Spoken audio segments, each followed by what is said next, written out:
Carol's coming back. Is she? She said it, you said to touch the thing and then she has to go after. She's been so sick. She just. Oh, that's so nice. I'm glad she's doing that. Okay, here we are, ways and means. All right. Some days, 14th, sorry. Yep, 14th, Thursday, 10:30 a.m. And we're gonna return to the yield bill. We're working on the renter credit that the Senate expanded. And so, John, can you come tell us things? And Jake, are you interested in testifying or are you just hanging out in case anything comes up? Cool. Morning. John Ray, Office of Legislative Counsel. Here we are. Okay, so I think maybe the way to tee this up is I'll pull up the Senate amendments to the yield bill just to show you what's going on, and then I can jump to the underlying statutes to try to orient around the renter credit. So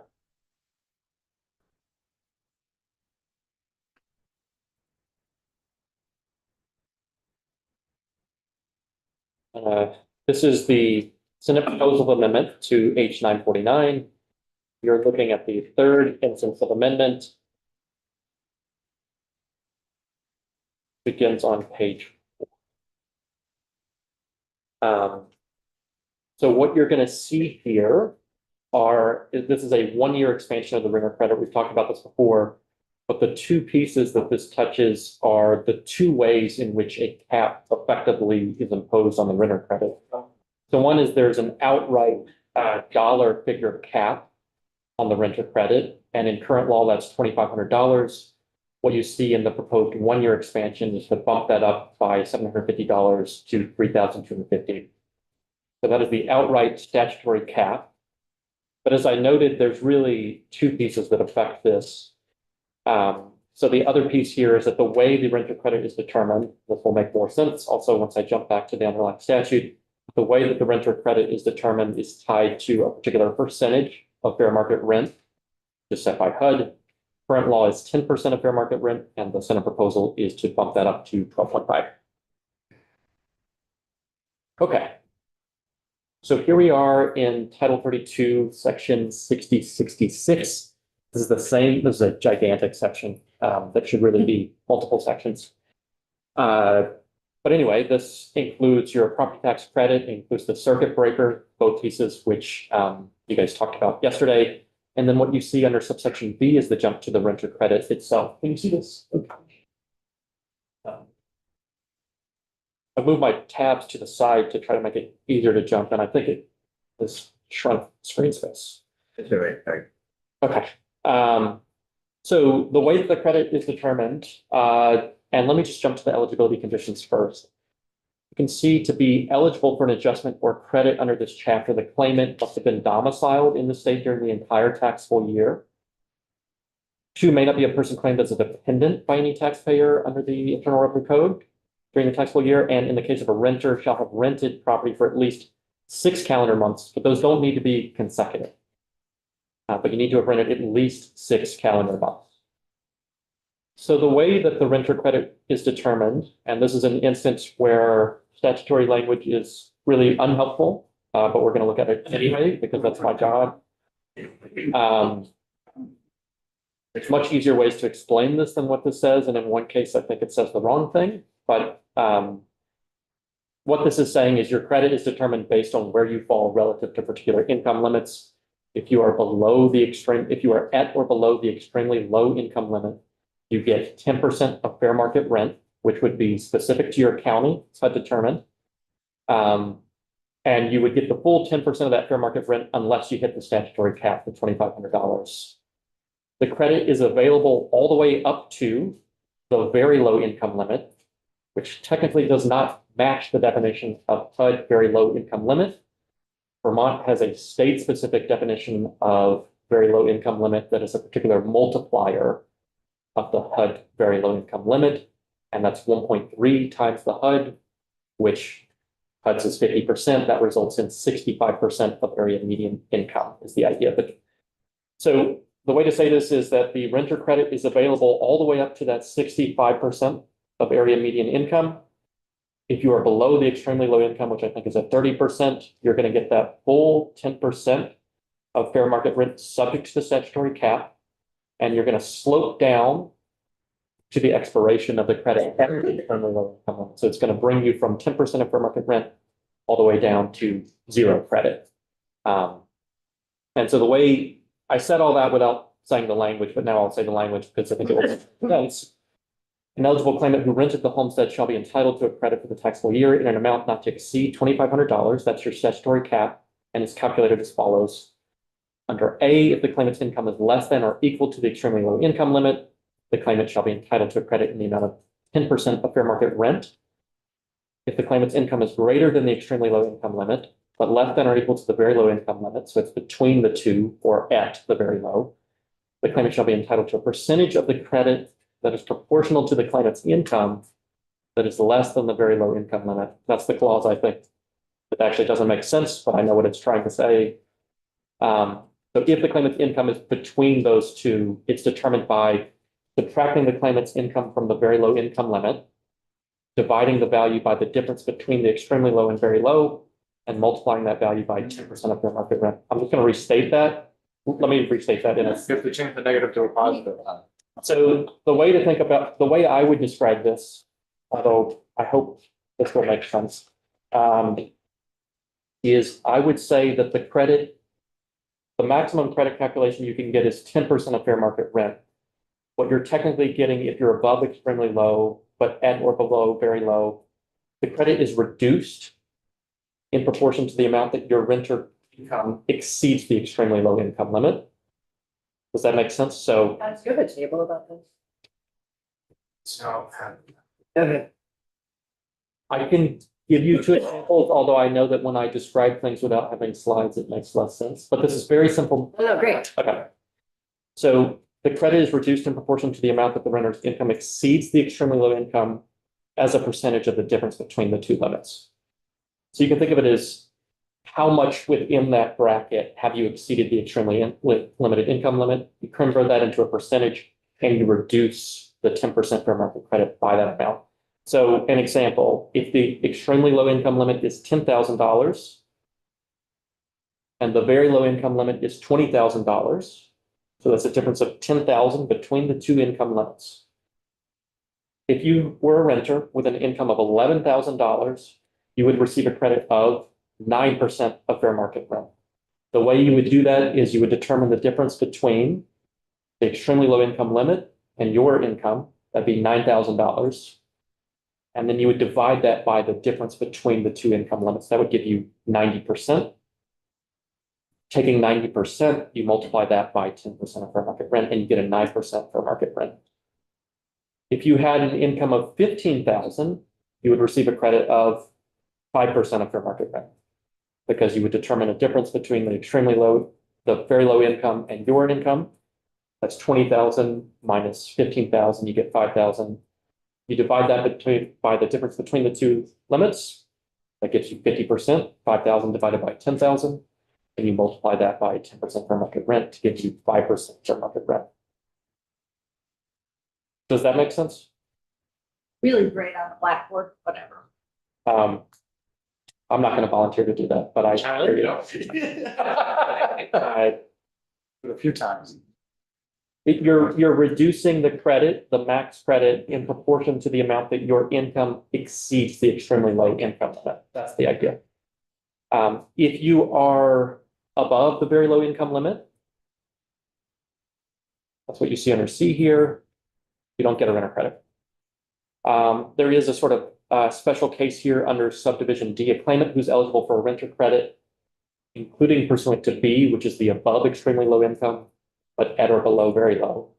You're eligible for a renter credit, but you receive a rental subsidy, you're entitled to a credit in the amount of 10% of gross rent paid. That's the actual amount that you paid in the year, rather than the HUD determined fair market rent.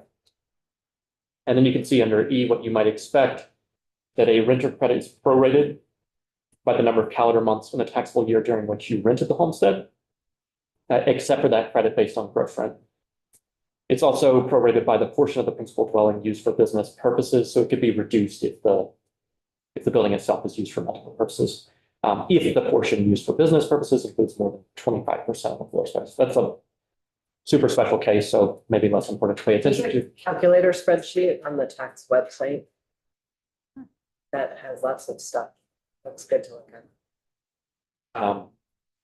Yeah, Representative. And how complicated does it get if a renter rents one unit 6 months and then another unit for another 6 months, and there's quite a difference in rent being paid? Is that a calculation at all to figure out, or? So you would be domiciled the entire year. You'd have to be evenly 6 months on both, right? Because you have to meet so you'd have to be literally. You have to make sure you hit 6 months on each, which you could, I guess, do if you literally transferred, June 30th and then moved in July 1st. I think that you meet the conditions to be eligible for renter credit. And then presumably the determination would just be based on fair market rent in the area. So if they're both within the same county, I think you're just getting fair market rent rather than the gross rent paid in those instances. Unless you are subject to, unless you're asking that you receive a rental subsidy, in which case I think the calculation is just how much gross rent that you pay. So I hadn't thought about that, but I don't actually think it's a dramatically more complicated calculation. Okay, yeah, based on your gross. If you receive the rental subsidy. Yep. Okay, thanks. The only other piece to note here is this subdivision 2, commissioner shall calculate the credit if you're above that extremely low income using the fair market rent corresponding to the number of bedrooms. This I don't fully understand, if I'm being honest, but I will flip and just say my preface at the beginning that reading the statute is one of the least helpful ways to understand this stands. And if you literally just look at the tax department's website for description of the renter credit, this will probably make way more sense to you than looking at the law.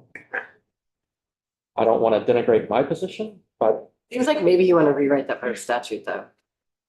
I want to rewrite almost everything that I. And in the future, if we had more time, I think that would be a great task, but since these. Certainly not chapters- right now. Since these chapters are under constant overhaul, it's very hard to ever pause and say, we're cleaning up everything. Yeah. And part of why I say that isn't just my neuroticism, but also that I think it makes it incredibly hard to know what policy levers you have if you can't understand the statutes. So, my plug for me doing more work. Thank you, John. Okay. That is the renter credit. I think you're going to hear from Pat that there have been recent changes. Previously you would have heard this as the renter rebate, so there's some legislative history there. Yeah, I think that's all I have. Thanks for being here. All right, thank you guys. Thank you.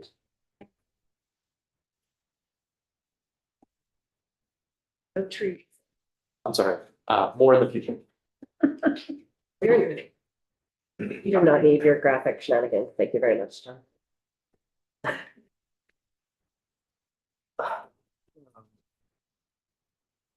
While I am just getting in, I'm Patrick Turkey, the Joint Fiscal Office. While I'm just getting into the Zoom, I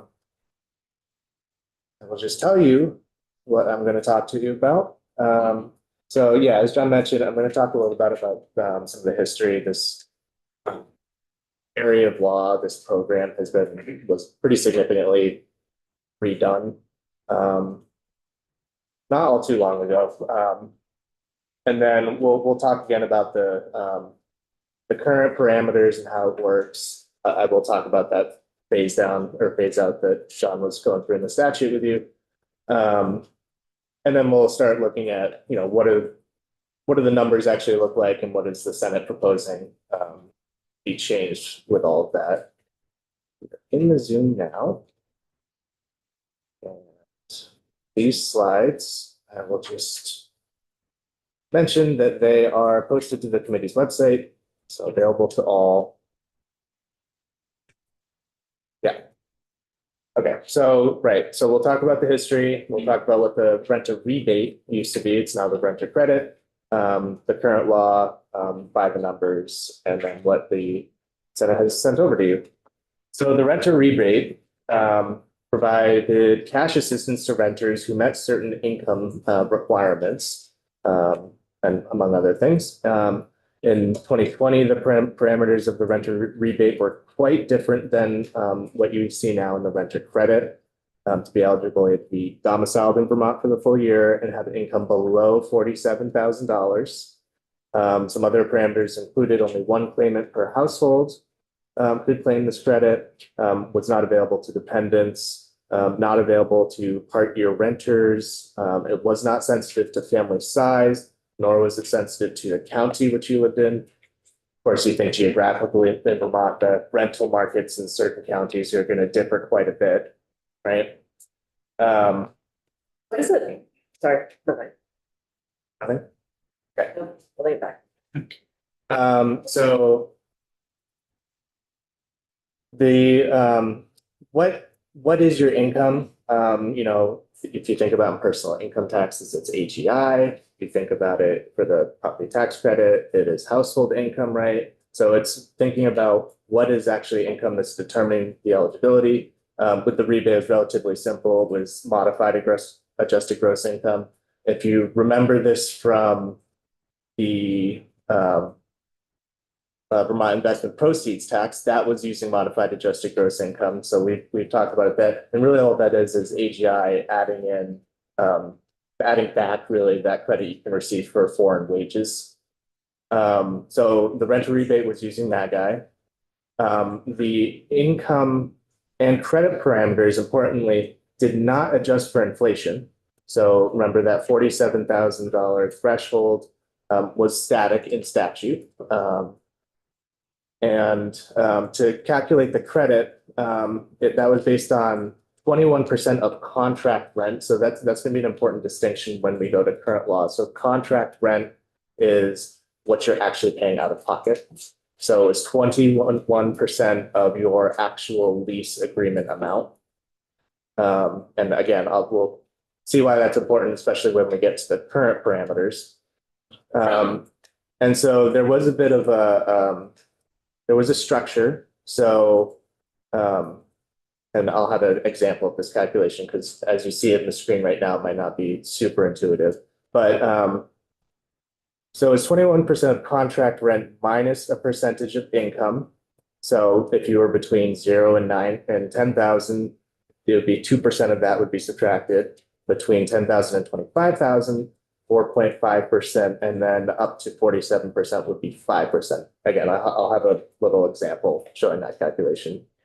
But what this structure did was it created cliffs at $10,000 where that percentage changes. And that should say 25,000, not 15, where the percentage would change, and then 47 where it would, just completely dropped off.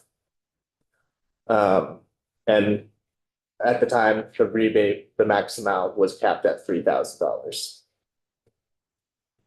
So just kind of get to the example. So the renter rebate required forms, several forms, including the renter rebate form, the household income form, and the landlord certificate. The claimant had needed to do the calculation of what their credit should be, and then submit that to the tax department for their review. So, with the form requirements and the claimant having to do some of these calculations themselves, this setup kind of did put more burden of documentation on the part of the claimant. And you see this, generally speaking, and it's one of our 6 pillars, simplicity. The more simple and sort of easily accessible you make it for someone, the more likely it is they're going to actually access it if they're eligible. So, there's a chance that with so much of the burden of documentation and calculating on the taxpayer at the time, it could have dissuaded some people from actually claiming. And also, because the credit was based on contract rents, it was not in a way, it could sort of incentivize people to seek out rental property over and above or more expensive than what they actually would need, right? Because it's essentially subsidizing something that they maybe don't need to seek something that expensive, right? There might be cheaper options available that are fully suitable. And again, I just want to reiterate, the income amounts for eligibility were not adjusted for inflation. So over time, as incomes grow, it's reducing the amount of people who could be eligible, really. So here's the example calculation. So you have a household where there's a parent and a child in Washington County. That won't be important for this example, but I have one for current parameters where the location and it being Washington County is important. Their MAGI is 25,000, and the contract rent is $17,030 annually, or about $1,400 a month. So first, you take 21% of the 17,000. That's about $3,600 right there, right? But then we need to look at their MAGI, their income, and figure out where they land in the 2%, 4.5%, or 5%. And so 25% just takes them over. This is that cliff. This is right on that cliff, right? Where at 25%, it goes from 4.5% to 5%. So with that $1 going to 25,000, we need to take 5% of 25,000, which is $1,250. And subtract that from the 21% of their contract rent. So you can see here that the 3,576 minus 1,250 means that their credit would be about $2,300. So that's how the contract rent percentage and then determining where in the sort of income bands they fall factor into what the calculated amount for their rebate should be. Is there any magic of the 21%? Historically, I'm sure it was moving some numbers up and down to see sort of pro forma what credit amounts could be. And it's also probably working in context of the fact that what are we seeing out there for rents, what they actually are, and how does that interact with the $3,000 cap that we have? Yeah. So that was the renter rebate. Current law renames it to the renter credit. And one thing I just want to take a quick step back from. So when we think of credits, I typically personally think about it in the context of personal income taxes. But that's not what this is. It's not offsetting tax liability. It's actually the department is going and cutting people checks irrespective of what their sort of personal income tax filing might look like. Of course. To file your income taxes to file this? No, I don't. No, you don't. And I'll note that the way it's set up, a lot of people do actually claim this renter credit when they file their taxes. And a lot of that is because, if you look at like TurboTax, you'll actually be prompted and they'll have the, sort of the forms and submit those forms for you to the tax department for them to cut that check. But it's not actually in the flow of your personal income tax return, if that makes sense. This is actually a program that the state does appropriate funds to support every year. It's not being funded by, tax collections coming in and then reimbursed essentially. So yeah, so in 21, there were a lot of wholesale changes that were made to the criteria, restrictions, and credit calculations. There could be more than one claimant per household, but noting that if it was a non-married household, you would receive 50% or half.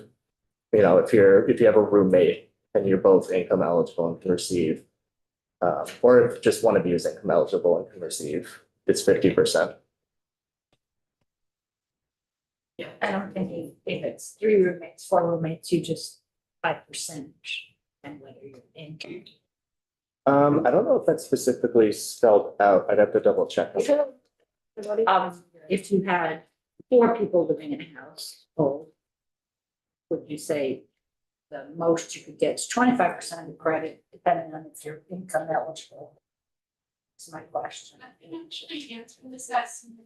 Let's not, but thank you. I can double check on that. Okay. Do you want to answer it? Or you, okay, go for it. Chief Government Tax Department, if there's 4 single people sharing an apartment, they could each claim a credit. And each one of them, even though the apartment may be a 4-bedroom apartment, would get a 1-bedroom credit. And then it would get, it would get respected percent, because it's a shared situation. That's a big change from before. It's really a great change. Yeah, I Yeah. think so. Yeah. Um. Okay, so the changes did make it sensitive to family size. And it also introduced some sensitivity to where in the state you're living on a county basis. And there are new income eligibility parameters that smooth that. So before we saw those cliffs that happened at 10,000, 25,000, 47. This is getting into the extremely low versus very low income piece of the thing. So essentially between those two income levels, there's a phase out. This is not too dissimilar to what you have for the child tax credit or the social security exemption, where you have this range of income where the more income you have over the base threshold, your credit amount is reduced proportionally. So John had a couple examples. If you $10,000 versus $20,000. If you are halfway between those two thresholds, your credit's reduced 50%. If you're 65% of the way through, your credit's reduced 65%, right? So it's sort of just a proportional dollar above your threshold that is sort of sloped down. So it's a smooth phase out. It doesn't have those cliffs or kinks like we saw in the previous construct. So extremely low refers to 30% of AMI, very low refers to 50% when you look at the HUD definitions. But that was in 2024, that 50% was actually increased to 65%. So the phase out range now is between 30% and below gets the full credit. And then it's phased out between 30 and 65. So it's an even smoother phase out and actually increases the top band of income that are eligible for the credit. And it did change the sort of definition of what income we're using to determine eligibility. So it's AGI plus 75% of non-taxable Social Security plus non-taxable interest plus an add back for losses. Is sort of the metric used for that determination. Okay, so this is kind of where we'll get into why the distinction between contract rent, which was used for the renter rebate, and what is now used is the HUD fair market rents is important. So contract rent, the credit's being calculated based on actual money spent. That requires documentation on the behalf of the claimant. This new system is on a benchmarked amount, right? So HUD does these surveys across the country every year to look at rent levels in each county. Fair market rent is defined as the 40th percentile in each county. And it's what that department uses for their Section 8 housing voucher program. So and just remember, because we're looking at a benchmarked amount here, and they're doing continuous surveys as part of their program, it is going to capture increases in the rental market, like rents rising over time, because that's going to be reflected in what the 40th percentile rent in the county is going to be. So that's one way that the current structure is being adjusted for inflation. And so also now, utilizing that HUD information, they do break it out by number of bedrooms, which enables this credit to differentiate based on household size. How many are in a household? So that's another area where before, didn't matter what your situation was, it was one income criteria, and contract rent. Now we have benchmarked figures, based on your family size, for household size and where you're living. And the surveyed rents in that area. And, at the time, so previously the max credit amount was 3,000 at the time. In 2021, that was reduced to $2,500.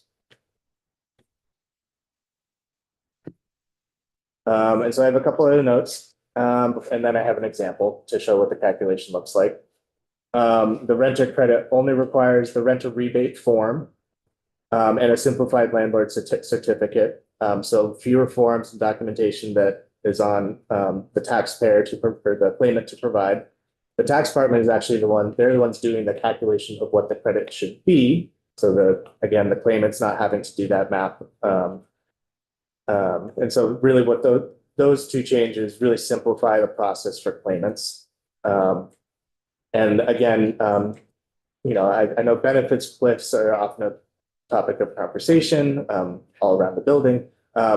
By removing the construct before with the 2%, 4.5%, 5%, and instituting this sort of proportional phase out range, it really smooths the experience for the taxpayers so they don't make one more dollar and suddenly have a large change in the amount that they're eligible for. So here's the example. Again, it's a parent and child who are renting in Washington County. The income again is $25,000. Their contract rent is $9,000, which is $750 monthly. But I put that in there just to say that doesn't matter anymore, right? What the contract rent is. So the HUD fair market rent value in Washington County for a 2-bedroom rental is $17,000. I just want to take a moment to point out that $750 a month is already a remarkably somewhat absurd rent for a 2-bedroom apartment in Washington County. Yeah. And the HUD is even lower than that. It's not good. Just like, so we're having, this is just sort of like a real talk moment. Oh, I'm so sorry. I'm doing my math backwards. Yeah, so That's great. What a great thing that's happening. 9,000 annually, the I'm HUD amount sorry. is 17,000. I should not be allowed to talk this week until I feel better. What? We are just doing walkthroughs and conference committees this week. No opinions will be expressed until next week. That was news to John, it looks like. Right. 150 pages of legislative knowledge. 30-minute schedule tomorrow. Okay.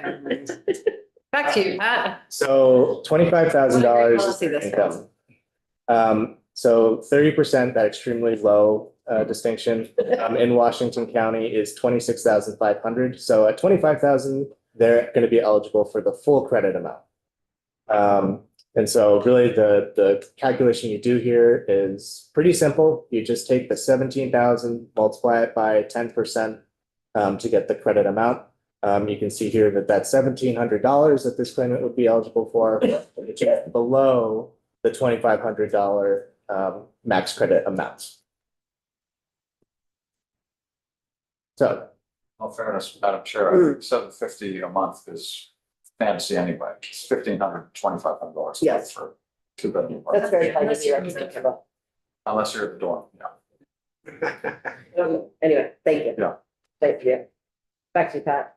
okay, so looking at the numbers. So this first one here is showing you the income limits to be eligible to receive the full credit amount. So again, this is based on household size and the county you live in. So for a 4-person household in Grand Isle, we're talking about $33,000, right? And so again, it's going to vary based on county and family size. So that's a change from the previous iteration where it was based on just one income amount, regardless of where you lived or how many people were in your household.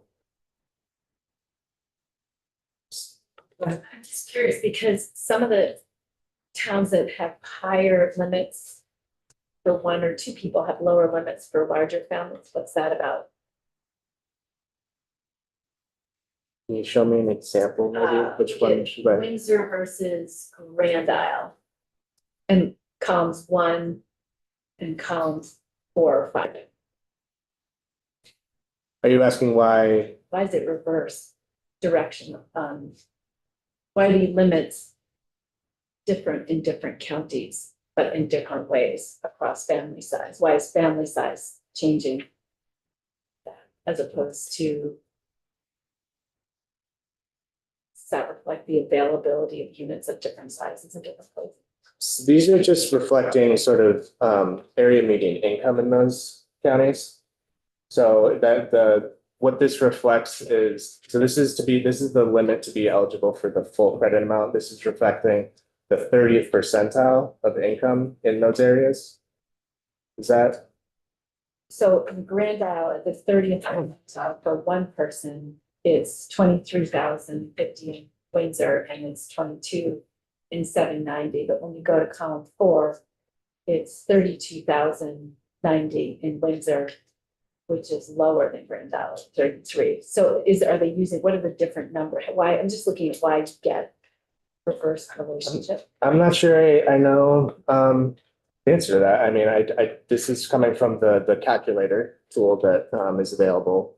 And I know Jake is here. If he knows the answer to that, he can comment, but I'm not sure I know the answer to that. You hear the question? Yeah, I did. Jake Feldman, tax department, my guess is that, so HUD is surveying. And it may be that a median family of 4 in Windsor, for whatever reason, has slightly lower than Grand Isle. But I will say that when renter credit was passed, there was a deviation from the HUD framework because Grand Isle was included in what's called Burlington Metro. And there was like a feeling in the committee, in Ways and Means Committee, that like it should have a different value. So I think Grand Isle and Glen are actually the state averages. And so, so that's what Franklin and Grand Isle are doing. Yeah. So I'm just curious about that too, because the discrepancy across Windsor is extraordinary and where in Windsor you are in terms of what I would assume would be median income. And do you find differences in counties? I mean, some of them are much more geographically compact. I mean, if you're sitting on the Connecticut River, you need a much higher income to get access to housing than if you're sitting someplace else. I don't know how detailed the HUD surveys get. I don't know if they include individual towns. I think in Vermont they've run into some not simple such problems potentially. So it's just county, like, it's better than the prior system, but I wouldn't say that it can capture the nuance of next to the Connecticut River versus. And I mean, I think even what you said about the Connecticut River, like, Rockingham rents are significantly lower than Manchester rents, right? So I don't think it's necessarily that, yeah. No, yes. Yes. Yeah, I mean, and this kind of comes to a conversation I know that we've had together many a time. It's just Vermont's a very small state and really difficult to survey in general. And when you start even going from statewide down to county level, the reliability of surveys can get a little bit, I guess the margin of error, let's call it, of surveys can grow. Because, we're a difficult state to sample effectively to get robust results to work with. So these are the income levels. So these amounts and below entitle you to the full credit amount. And then between these incomes and what you see on this table is that phase out range. So just to see, for Addison County, if you're there, if you're single, a one-person household, it's above $52,000, you would not be able to, you'd be fully phased out at that point, right?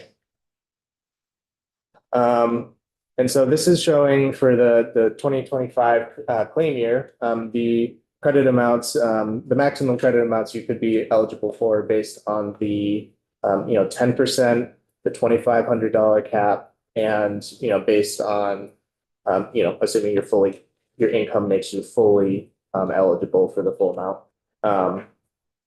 What you could receive based on the benchmarked rents. So there's one thing that I want to draw everyone's attention to. Oops. And that is it looking at all the other counties. None of them, all the other counties besides Chittenden, for no household size, are you seeing anyone coming up to that $2,500 cap? Chittenden County, starting at the 3-person household size, is the only county under the current system where they are capped at $2,500 for household sizes 3 and above. So that's going to be important when you think about when we look at the 2 changes and how they interplay with each other that the Senate made.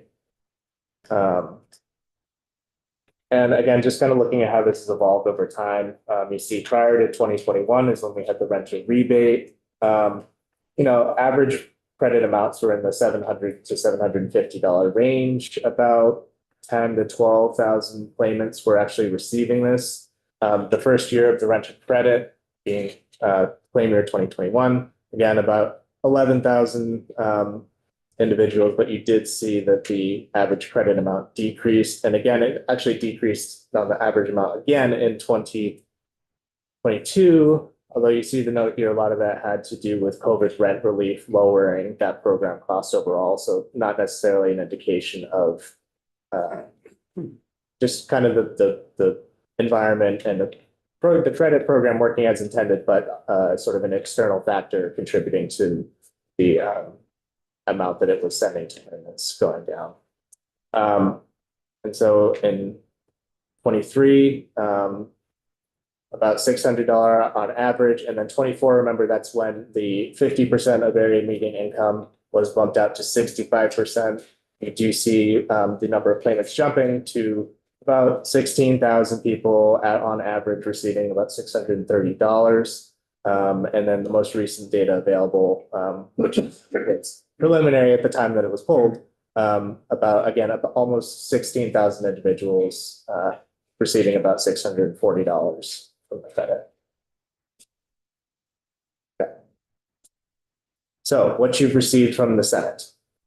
The Senate has proposed 2 changes, changing the credit rate from 10 to 12.5%, while at the same time increasing the maximum credit amount from $2,500 to $3,250. And I just want to make sure I just so everyone's aware, this is a 1-year expansion of this program. So for the coming claim year, these expanded parameters will apply, but then we'll revert back to the 10% and $2,500 after that.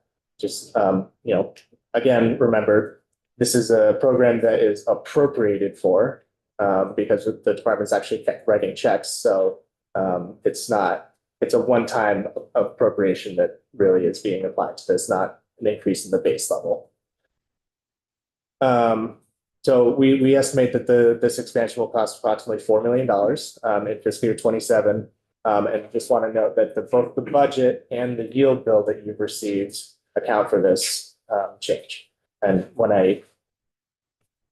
part of what that means is, as you know, the Senate has $101 or $100 million in buy down. Previous number had been 104.9, I think. So that amount that you've received for the one-time buy down has been reduced by $4 million and reflected in the budget. Yes. When you say that the credits are typically claimed in April and the filers submit the personal income tax, it's the landlord that produces the document, correct? The landlord certificate. Presumably the department's going to have on file where the landlord certificates are. Sure, Chief Government Tax Department. The landlord, that got quite a bit easier in the reform. The landlord, instead of the renter having to ask his or her landlord for the certificate, that's how it used to be, which you can have imagine is a bit problematic in some situations. The landlord now files a certificate with the department, where they simply write down their property and then list their renters. So the tax department is sitting on this data. The renter never has to ask their landlord for it, the renter just files it and we match in back end. The landlord certificate is due, January 30th. Of the, right following the year, which is gonna be good. So that's it. It's there. Like you say, they're sitting on it for when the tax returns come in. Right, yeah. How does the department know what the landlord thinks is paid, what the landlord says is paid for rent versus what, how do you know what the tenant paid for rent? The only times we actually need to know what the tenant paid are if they're subsidized. And if they're subsidized, then the credit is based on what they actually paid. But other than that, it's not based on what they paid, it's based on fair market rent for the county. Yeah, and that's an important distinction, moving from the rebate to the credit, where previously it had been based on contract rent, which does have that documentation requirement to, show. Whereas now it's that benchmarked amount, which really reduces the amount of documentation that's being provided. Evidence one way or the other about whether one of those approaches creates inflationary pressures on rent, or is that just not a concern? Well, I mean, I made this comment earlier and I did notice a couple of funny faces. Which was, when it's based on contract rent, it's essentially working as subsidizing based on, like, it's a value based, like the value of the rent being paid, it's a value based subsidy. Whereas which can, influence behavior in both the lessee and lessor side of things. Whereas now it's, because it's benchmarked, it's sort of irrespective, and like individuals' decisions are not going to change what they can receive for the credit. Maybe that was the better way to sort of phrase that earlier. Okay. So I just want to highlight why increasing the credit rate from 10 to 12.5 and the maximum credit are two things that sort of work in tandem for this. So if you only increase the credit rate, right, everybody statewide, except for these Chittenden County folks that I have boxed in there in red, would receive some benefit from the increase, right? But if you only increase the maximum credit amount, the only people who are going to benefit are those folks in Chittenden County at those household configurations. So really, to hit everyone in the state and benefit and provide them with the benefit of the expansion, what you have to do is increase both at the same time. Because then you have everyone benefiting from the credit rate increase, but not saying, but none for you, Chittenden County, right? So this is just highlighting again what the new credit amounts would be. You can see that going from 2,500 to 3,250. These households in Chittenden County are still coming up against the cap, but it's a new higher cap, right? So they are receiving the benefit in that way. And if you were to compare those two tables, you would see that across the board, everyone is seeing increases in their maximum credit amounts because of that change in the credit rate. So broad-based, sort of, if you're income eligible, you're benefiting from both of these provisions. They're working in tandem. This is $4 million. So the money that was available for buying down property taxes, that 104.9 million, that total bucket. In the Senate version that's come to you, the amount being used for buy downs is 100.9 million. So that amount's being reduced by $4 million. And that change is being reflected in the budget, where the appropriation for the renter credit is being increased by $4 million. So the change in the buy down amount from 104.9 to 100.9 is being accounted for in the yield bill. And Julia can talk to you all about the outlook if you like. And the So that's how it's being accounted for in the yield bill, and in the budget, that 100.9 is being accounted for in addition to the additional $4 million that's being added to the renter credit appropriation. Guess I need to see the outlook, because my next question is, okay, what's it do to tax rate, homestead tax rate? But that's Julie, I think. Yes. Oh, wait, thank you. Oh, I'm sorry, it's actually Representative Leader.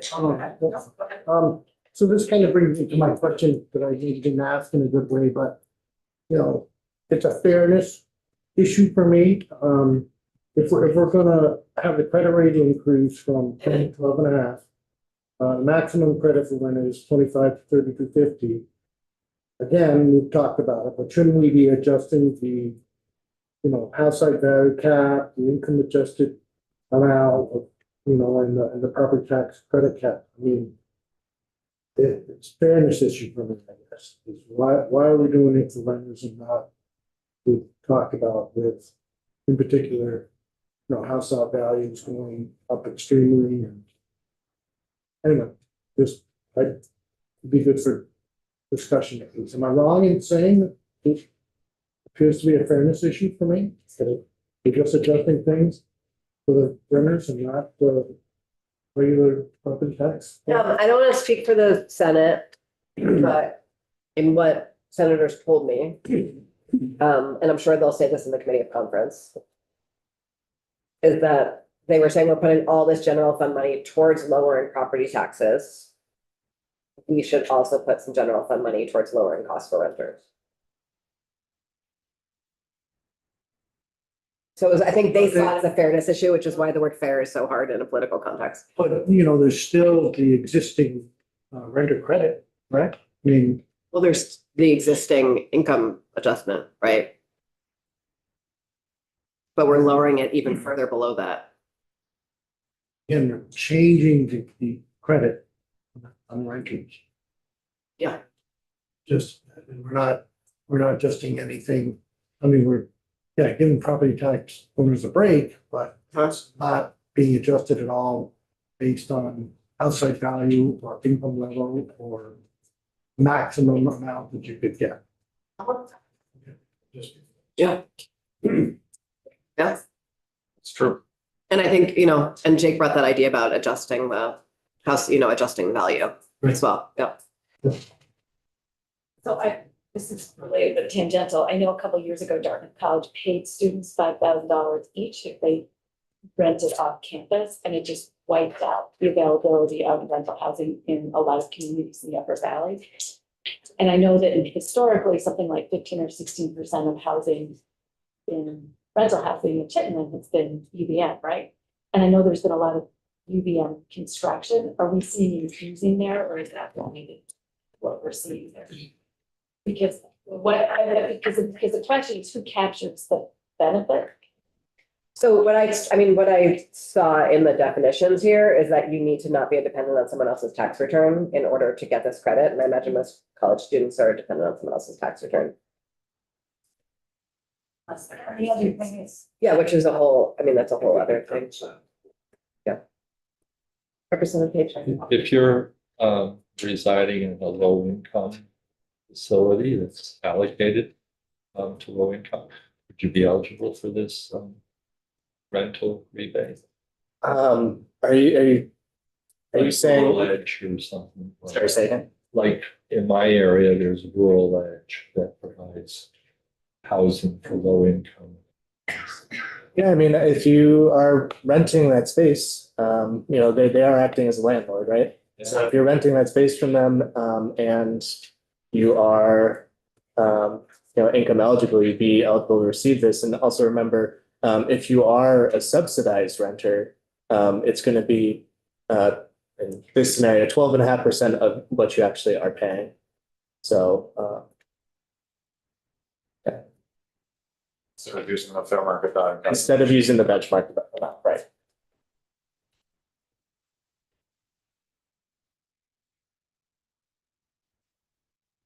Thanks, Pat. Sure. Someone asked to see the outlook, right? Is that you? That was you, Representative again? Really, do you mind? Am I the only one who wants to see it? It's always nice to yell, like, it's been so long since we last saw it. I can miss it. For your water bottle. I do, thank you for noticing. Wait. That helps.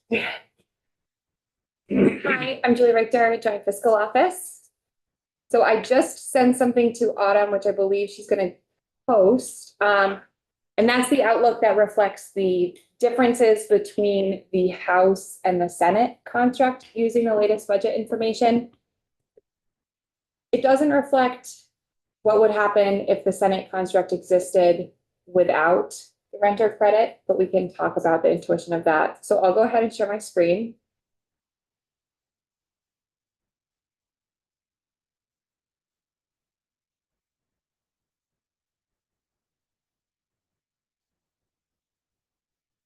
So big picture, as Pat just walked through, and I believe John, and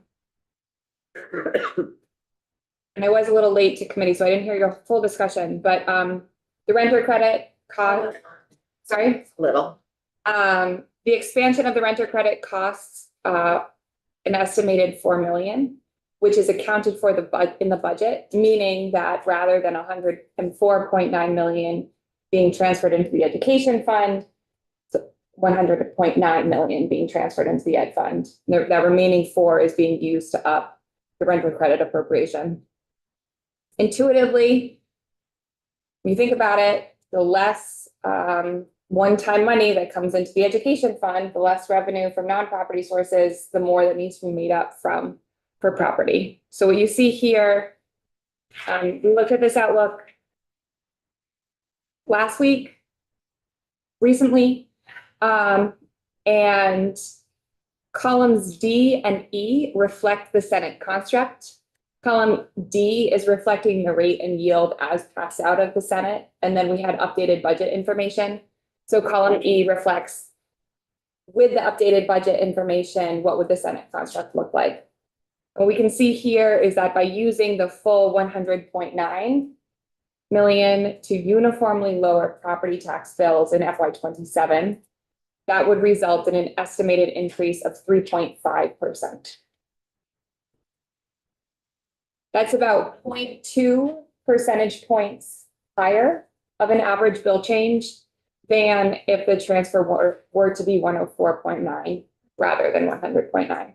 So when Senate Finance was considering this proposal, they were weighing if there were no increase to the renter credit and there was 4 million more to buy down property taxes, they were looking at an average bill change of 3.6%.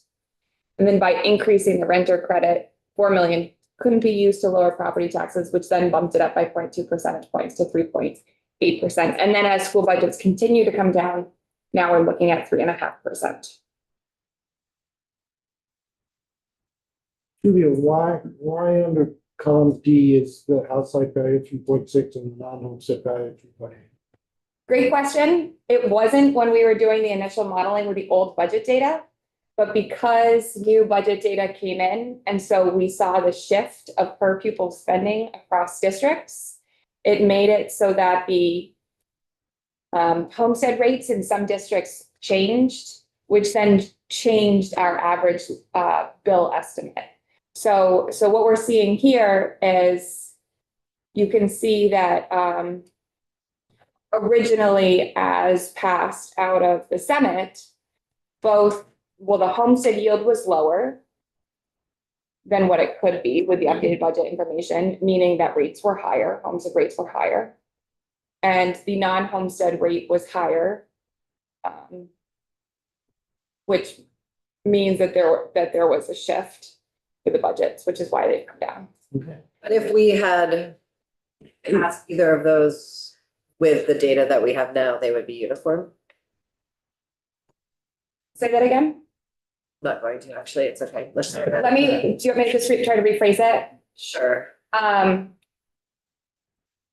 The same happened when Ways and Means voted the bill out, right? We freeze the data at all of the points in time when policymakers are getting close to deciding on a certain policy construct, so you can compare apples to apples.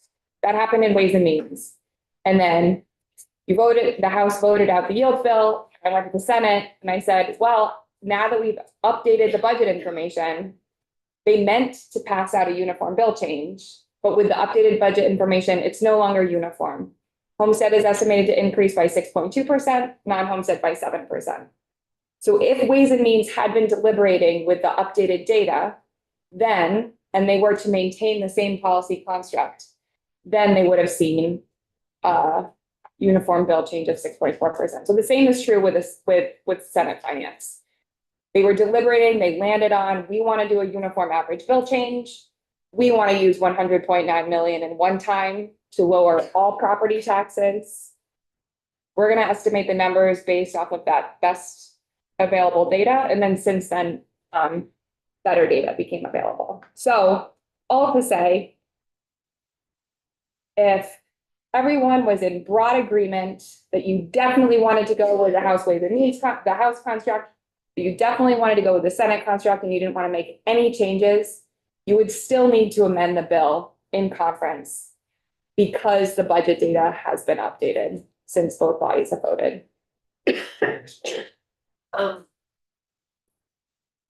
Towards Representative Brannigan's question earlier, was it $4 million that the Senate didn't transfer? If that $4 million was transferred, how would that approximately change those numbers?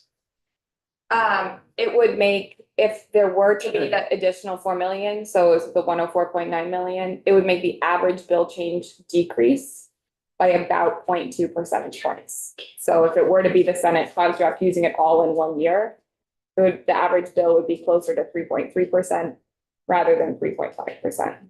If it were to be the House construct of using half of the one time in FY27, holding half for FY28, and you wanted to use the 4 million for the renter credit, so only transferring 100.9 would also be about 0.2 percentage points.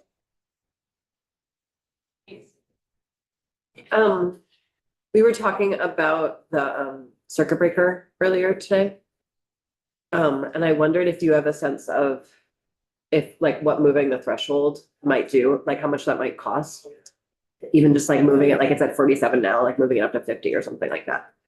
Yes, so we've done preliminary modeling of the cost of moving the threshold from 47,000 to 50,000.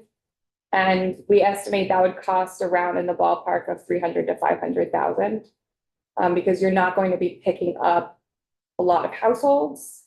And those households are having a much larger property tax credit. Of course, the further that you move that threshold out, the more expensive it would become. But I haven't done any other runs. But I guess I would just caution, it's not a linear relationship. Yeah. So it's not like 47 to 50,000 costs 500,000. So then 50 to 53 costs another 500,000. It's not linear because you're going to be bringing in more people. Okay, that's kind of the answer to what I was saying. Yeah. I was gonna say the same thing probably with the house site value. Right, 400 if you go up to 500, where it was, then the impact. I don't know if you've done any calculations on that. No, I haven't. It gets into the squeezing of the balloon. Yeah. Right, so moving any of those thresholds are going to raise the cost. The more you move them up, the higher the cost is going to be. The more it's going to expand property tax credits for the folks who fall within that bucket. So for instance, if you were to move the house site threshold from 400,000 to 500,000, you would be expanding the property tax credits for people with a house site value greater than 400,000. They would see an expanded credit. Everyone with a house site value below 400,000 or above the maximum income, all else equal, would need to pay more in property taxes to cover that expanded credit.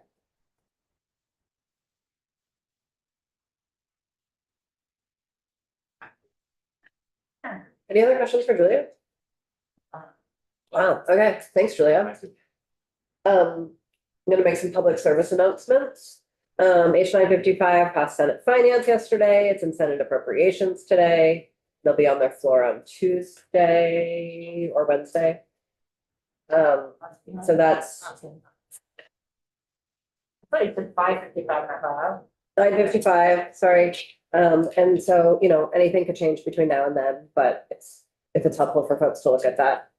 And then we have a conference committee, a miscellaneous tax at 4 and one on the yield tomorrow at 9. In both cases, we're probably just walking through the bill and not stating any positions of any kind. That'll be next week. Next week, the House floor is at 10 and 1 each day, and so scheduling committee, given that we have 2, possibly 3 conference committees coming soon, and the Senate floor, that 9 AM slot is like a really ideal conference committee time, and so probably I won't be scheduling Ways and Means Committee at 9 AM. And so we are likely going to meet, but I'm not sure if we're going to have a formal schedule. So as people have sent me testimony requests, I'm gonna work with staff to be scheduling it, but I don't know if we're gonna have a committee agenda that will look the way a committee agenda usually looks. Because I don't need to like reschedule people 50 times all week. Or Autumn does not need to reschedule people 50 times all week. Are you sure our week's gonna start on Tuesday or Monday? Tuesday. Tuesday. There is a token session on Monday though, so if you see that, don't come in. Okay. Yeah. Okay. Yeah, Just, we're still on for 190 tomorrow. yes. We are. Yeah, totally. So see everyone whenever I see you.